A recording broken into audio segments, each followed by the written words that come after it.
ganito pala ka-honest kay Kim Chu, June body na aktor, ganito ang reaksyon. Wala nang hanapin pa na proof ang mga tagahanga ni Kim at Paolo ang Kim Pao tungkol sa tunay na estado ng relasyon ng kanilang mga iniidolo. Huli naman sa akto ang galawan ng dalawa habang nasa venue ng isang event.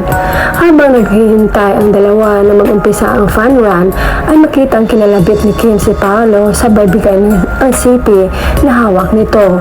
Tila may tumawag sa aktor, after a while ay binalik nito ang cellphone sa aktres. At nang nag-warm up naman si Pao, chicken monkey biters, conjugal. Yung body nila wala ng reaksyon kasi alam na nila, kaya parang normal lang sa kanila galawan ng dalawa. Pero believe ako sa kanila kasi never silang epal na pangunahan ang Kim Pao na couple na talaga. Respeto talaga, correct, private but not secret. Love you, Kim Pao. Iisa lang ibig sabihin niyan, ipinagkatiwala ni Pao sipin niya kay Kim. It means wala siyang tinatago na sinasabi mga bashers may secret GF si Pao. Ganyan pag honest ang boy, ipinagkakatiwala sa mahal niya ang personal na gamit, although hindi nag-check si Kim ng sipin ng partner niya, conjugal property.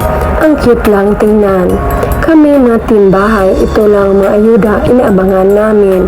Kemi, ng bilog na tako, mag-asawa na talaga kayo. Share din po sila ng kausap sa phone.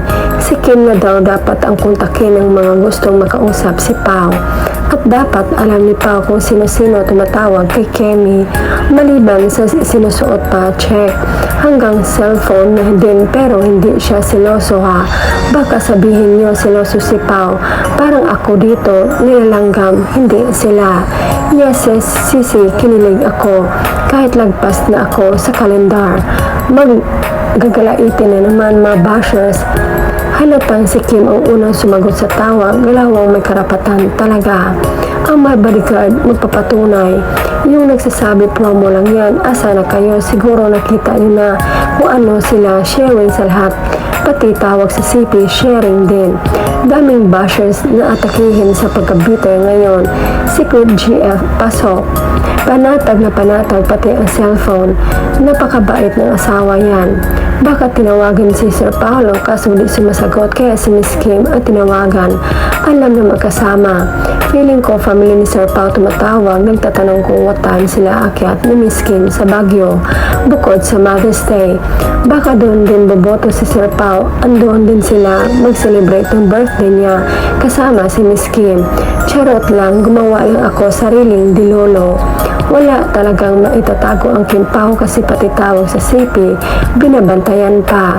Wow, ang daming ayuda sa Kim Pao, love it. Naniwala ako na kayo na. Iba ang pag-abot ng CPA, hindi na pinag-usapan pa eh. Lagay agad sa belt bag, ganyan kami ng asawa ko, may pagkakaintindihan at sanay na. Enjoy and take care. No need confirm sa galawan nila, girlfriend, boyfriend na yan. Knowing Kim, di niya talaga aamin yan dahil bago pa lang sila.